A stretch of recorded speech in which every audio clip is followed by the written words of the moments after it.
Hi guys! Magandang hapon po sa ating lahat.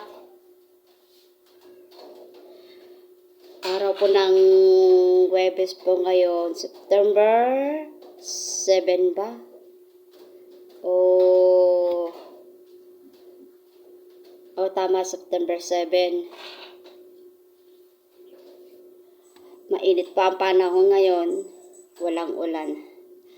Pag walang ulan, mainit pa ang panahon talaga. Nandito pa ako ngayon sa bukid. Umuwi ako para pakainin ko lang yung mga alaga kong hayop dito.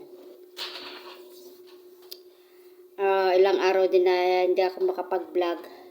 Dahil siyempre nga naman, busy po ako lagi. Ay.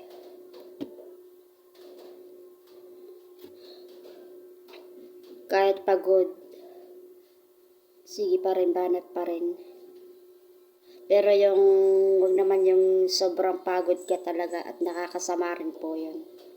Kaya kailangan natin ng pahinga ng konti, maya gawa ulit ganun.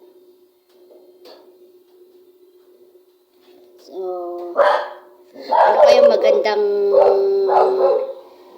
business ngayong taon na to para iibain ko ang business ko.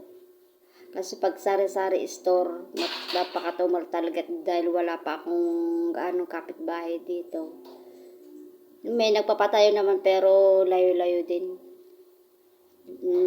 Wala pa gaanong tao dito. Siyempre, bukid nga naman eh.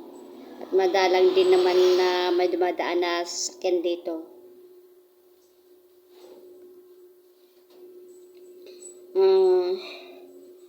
Nag-iisip din po ako na kung ano magandang negosyo po ngayon.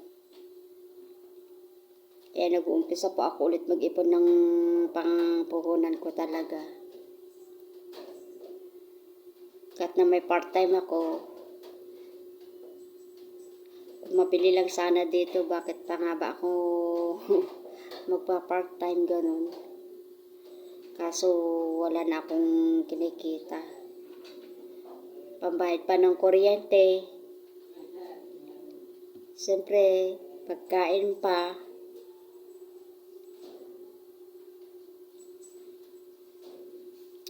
Dahil hindi na rin po ako napepermi dito sa bahay. Uwi lang po ako at nililinisan ko. Ganun lang. Ay, Diyos ko, ang init talaga.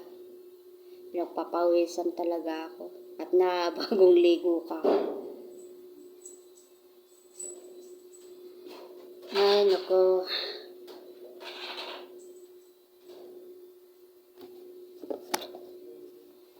Hirap talaga.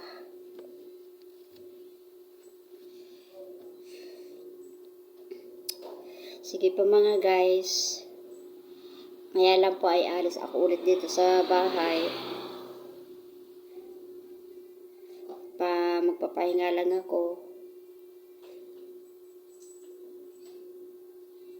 Maraming salamat po ulit sa inyo lahat sa panonood. Thank you for watching.